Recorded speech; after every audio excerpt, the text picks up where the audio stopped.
Assalamualaikum warahmatullahi wabarakatuh. Alhamdulillahilladzi faddalana ala katsirin min ibadihil mu'minin.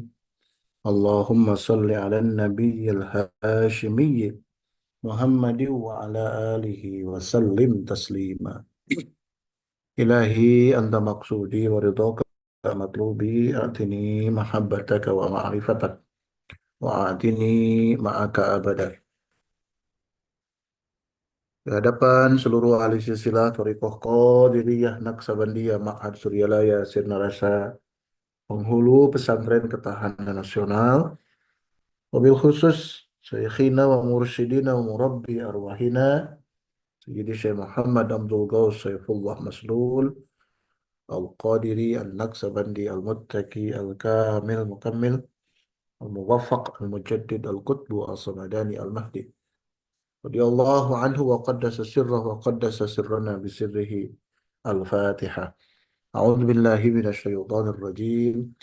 Bismillahirrahmanirrahim. Alhamdulillahi rabbil alamin arrahmanir rahim maliki yaumiddin. Iyyaka na'budu wa iyyaka nasta'in ihdinas siratal mustaqim. Shiratal ladzina an'amta 'alaihim ghairil maghdubi 'alaihim waladdallin. Amin. Al-Mukarramin para wakil talqin Bendahaya Profesor Priyatno, terkhusus pemangku manakib pada malam ini yang mulia Romo Yai Imam Sutiono dari Purbalingga. Semoga Allah memudahkan segala urusan beliau sekeluarga, Allah melimpahkan keberkahan segalanya, semuanya, selamanya. Amin ya Allah, ya Rabbal Alamin. Hadirin ikhwan akhwat para pecinta kesucian jiwa rahimakumullah. Bersyukur sepenuh langit dan bumi kita semua dihadirkan, dimampukan, dibisakan, dimaukan oleh Allah Subhanahu wa taala untuk hadir di majlis manakiban pada malam ini. Sebagian di antara kita, termasuk saya secara pribadi, baru sampai dari Sinarasa, agak terlambat bergabung ke ruangan ini. Eh, saya lihat di di daftar hadir di sini, eh, Profesor Hedi, Prof Hedi sudah hadir lagi di manakiban ini, padahal tadi siang beliau menyampaikan khidmat ilmiah di Sinarasa. Alhamdulillahilladzi faddalana ala katsirin min ibadihil mu'minin.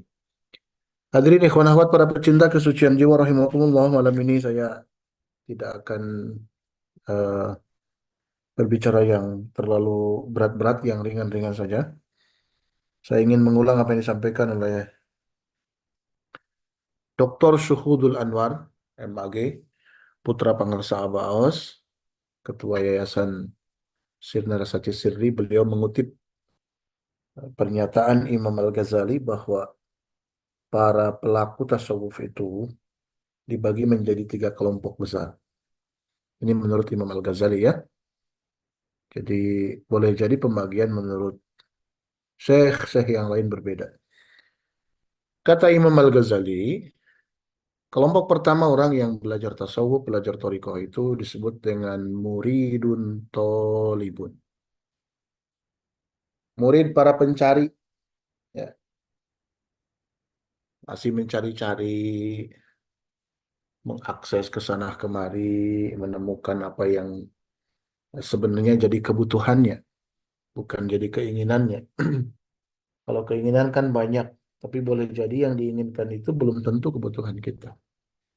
Termasuk di dalam hal spiritualitas, di dalam hal yang sifatnya ruhaniyah juga demikian. Ada orang yang kemauannya tinggi, tapi boleh jadi kemauan itu bukan kebutuhannya secara pribadi. Saya ingin ini, ingin itu, ingin ini, ingin itu, ingin A, ingin B, ingin alif, ingin ingin iya dan lain sebagainya. Tapi keinginan itu sebenarnya bukan kebutuhan dirinya sendiri. Nah, inilah yang disebut dengan muridun talibun, murid para pencari. Pencari apa? Pencari apapun yang diinginkan oleh dia. Mencari apa? Mencari apapun yang dia mau, yang jadi hasratnya masing-masing. Itulah kelompok yang pertama, muridun talibun. Yang kedua ada yang disebut dengan salikun sairun. Salik yang sedang berjalan. Dia yang sedang menempuh perjalanan, yang melakukan perjalanan untuk sampai kepada Allah Subhanahu wa taala. Ini kelompok yang kedua. Jadi, salikun sairun, yang sedang menempuh perjalanan, yang sedang melaksanakan safar, yang sedang melaksanakan apa namanya? Perjalanan panjang untuk sampai kepada Allah Subhanahu wa taala. Nah, ada yang ketiga yang disebut dengan wasilun muntahi.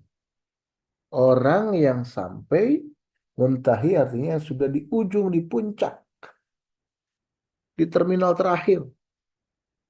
Ini disebut wasilun muntahi. Orang yang sudah sampai kepada Allah, orang yang sudah sampai ke ujung perjalanan yang dia tempuh, ke ujung kebutuhan yang dia butuhkan, baik disadari ataupun tidak. Hadirin ikhwan akhwat para pecinta kesucian jiwa, ketiga kelompok ini, mari kita verifikasi, mari kita cocokkan dengan diri kita ada di mana sebenarnya. Kalau secara teori, dua kelompok pertama itu sudah dilewati oleh kita. Bukan untuk sombong-sombongan, tapi untuk rasa syukur kita semua. Muridun, talibun. Ya, kelompok pertama sebagai murid yang mencari. Di setiap kita melaksanakan berzikir, yang kita cari sudah kita ikrarkan. Ilahi, anta maksudi, waridhoka, matlubi. Yang kita cari itu apa? Keridhaan Allah. Ya. Jadi, dan keridhaan itu sudah kita dapatkan. Ya, itu sejak saya masih usia SMP, ya. Sanawiyah dulu saya di Sanawiyah, SMP, kemudian SMA.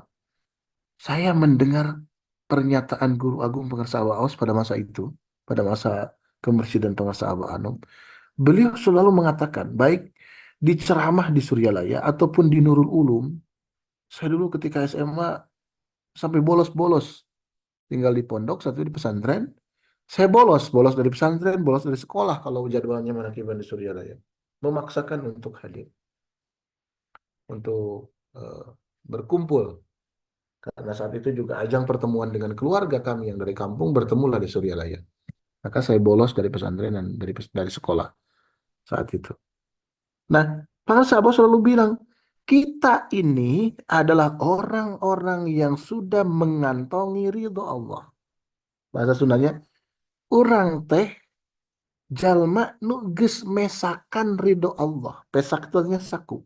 Kita ini adalah orang yang sudah mengantongi ridho Allah. Jadi bukan sekarang Abu Dawud begitu. Sejak dulu, ya, sejak dulu, sejak baheula, sejak zaman Bareto, kata orang Sunda itu. Sejak dulu kala kita ini adalah orang-orang yang sudah mengantongi ridho Allah. Dan keriduan itu yang kita cari. Waridhoka matlubi, dan keriduanmu yang aku cari. Kan begitu.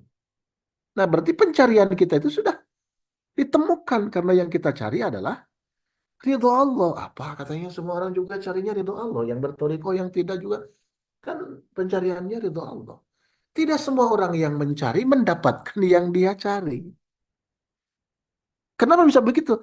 Karena orang masih pada level, masih pada tahapan, masih pada sistem keyakinan.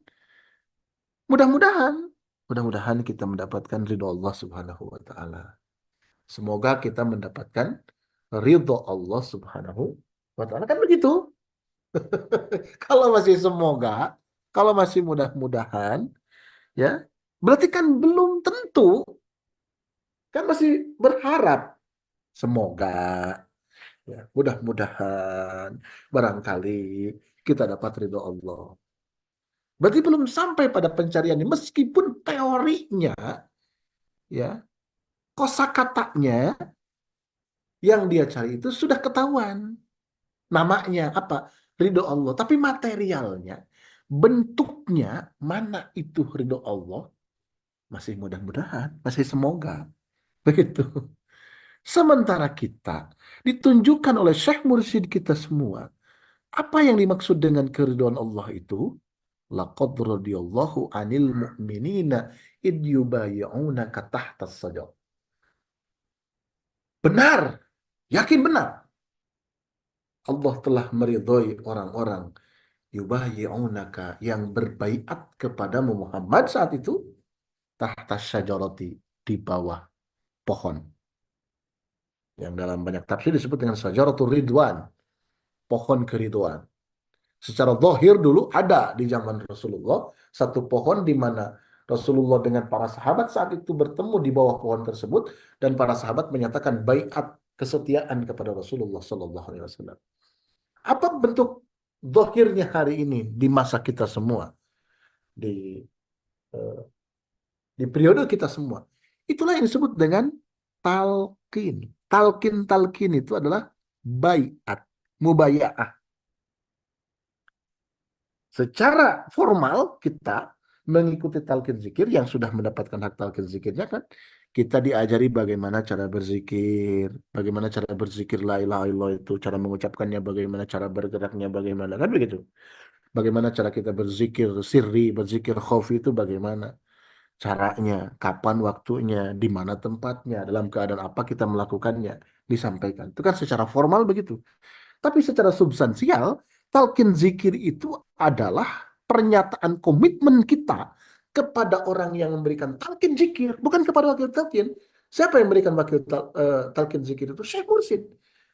Itu adalah kesanggupan kita, pernyataan kita kepada Syekh Mursyid untuk setia mengikuti seluruh irsyadat, seluruh bimbingan, seluruh sistem yang berlaku di dalam thariqah kita semua.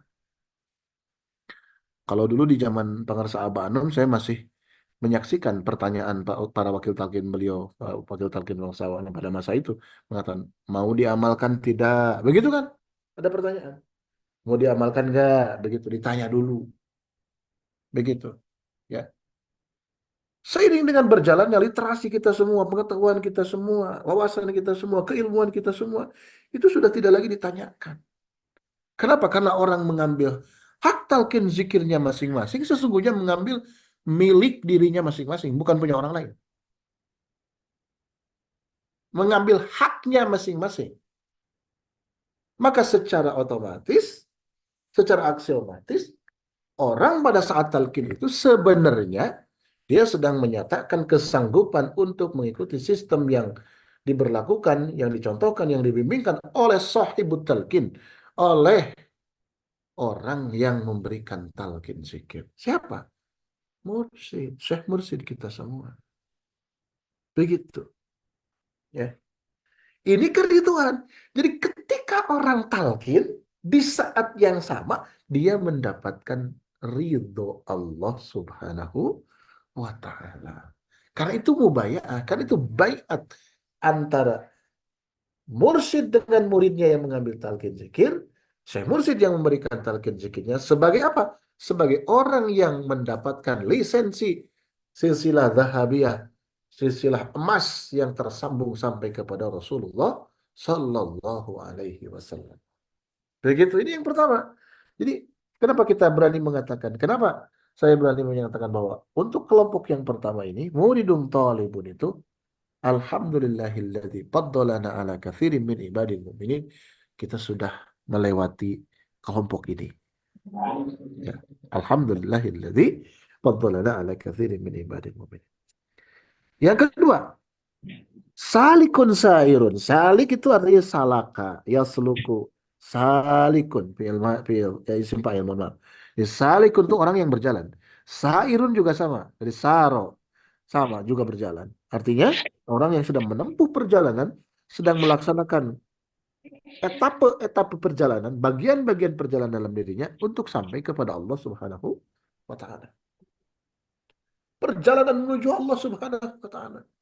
Dan itu sedang kita lakukan. Ya, sedang kita lakukan karena seluruh sistem amaliyah dari mulai bangun tidur sampai tidur lagi itulah bukti fisik perjalanan kita menuju Allah Subhanahu wa taala. Dalam Fadhailus Surah para sahabat Awas menyebutkan perjalanan menuju Allah La rijli, bukan dengan kaki. La sayyarah, bukan dengan kendaraan, bukan dengan mobil. La ta'irah, bukan dengan pesawat, bukan. Tapi perjalanan menuju Allah itu dengan hati kita semua, dengan kolbu kita semua. Begitu. Di perjalanan menuju Allah itu bukan berlari dengan kaki, bukan menggunakan jet pribadi, bukan menggunakan pesawat ulang-alik dan lain sebagainya, bukan dengan itu. Tapi dengan kolbu kita semua. Dan itu sedang kita lakukan. Dan itu selalu dan sedang dan akan terus kita lakukan. Subhanallah, tabarakallah. Ya. Nah, ini pun sudah jadi bagian kita semua. Coba yang ketiga nih. Wasilun muntahi. Wasilun, orang yang sudah wusul kepada Allah. Muntahi, orang yang sudah sampai ke ujung, ke puncak, ke titik terakhir tujuan, ke titik terakhir pencapaian, ke puncak pencapaian. Sudahkah kita di sana? Mohon maaf, beribu maaf. Dengan tidak bermaksud kita menyombongkan diri. Kita sudah sampai ke fase itu. Talqin zikir itu, talqin zikir itu, sekali lagi, talqin zikir itu adalah proses Syekh Mursyid mengantarkan ruh kita kemana? Ke hadrat Allah. Itu talqin. Siapa yang menjamin pernyataan ini? Pangersa Abah Anum di dalam kitab Miftahus Sudur.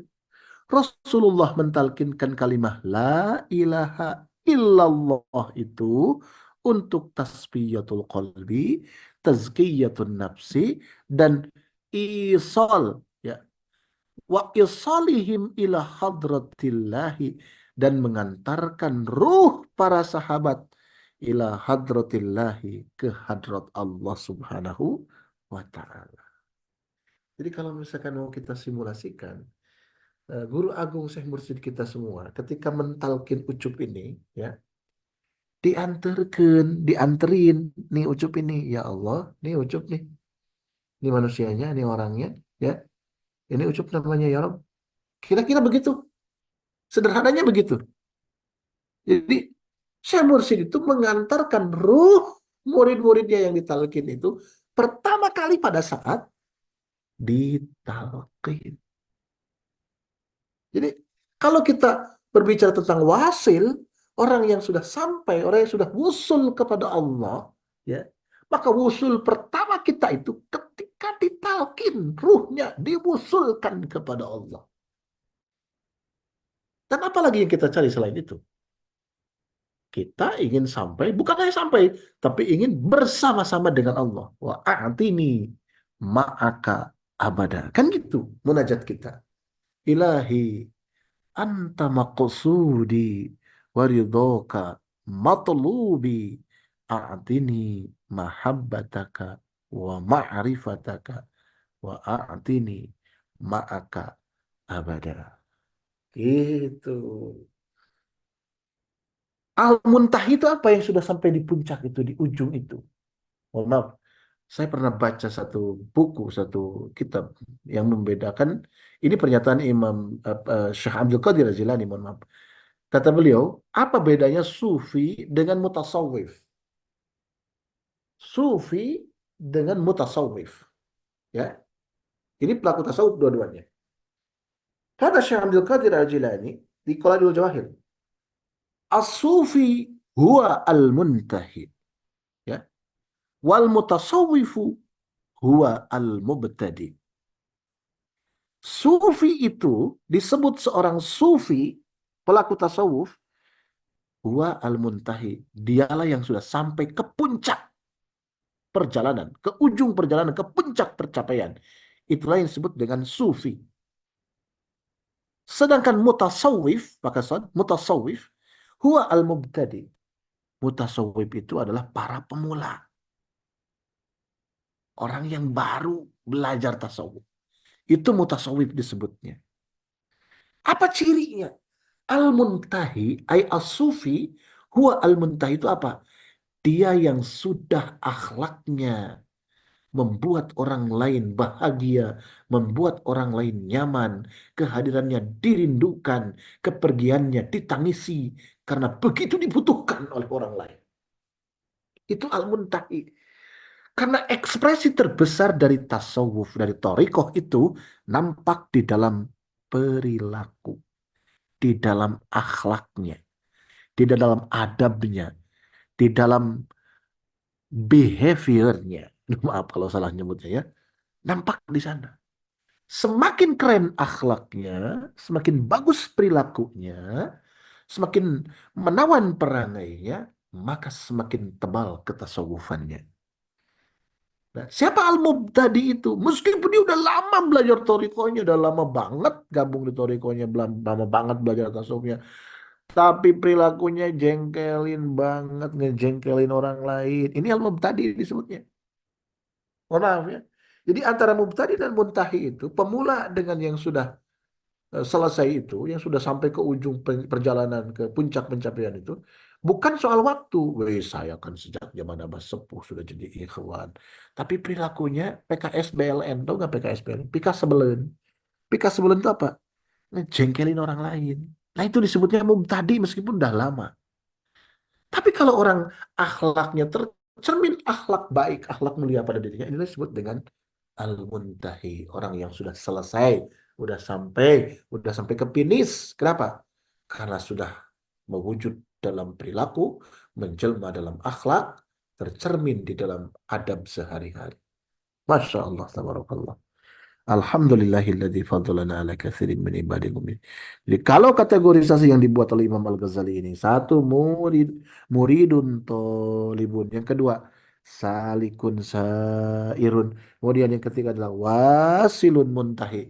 Ini semuanya sudah kita dapatkan semua. Tinggal kita mempertahankannya, tinggal kita menebalkannya, tinggal kita mempercantiknya supaya terus melekat kepada diri kita semua kapan saja, di mana saja, sedang apa saja. Amin ya Allah ya Rabbal Alamin. Terima kasih, mudah-mudahan ada guna dan manfaatnya. Wallahul muwaffiq ila aqwamit thoriq. Wassalamualaikum warahmatullahi wabarakatuh.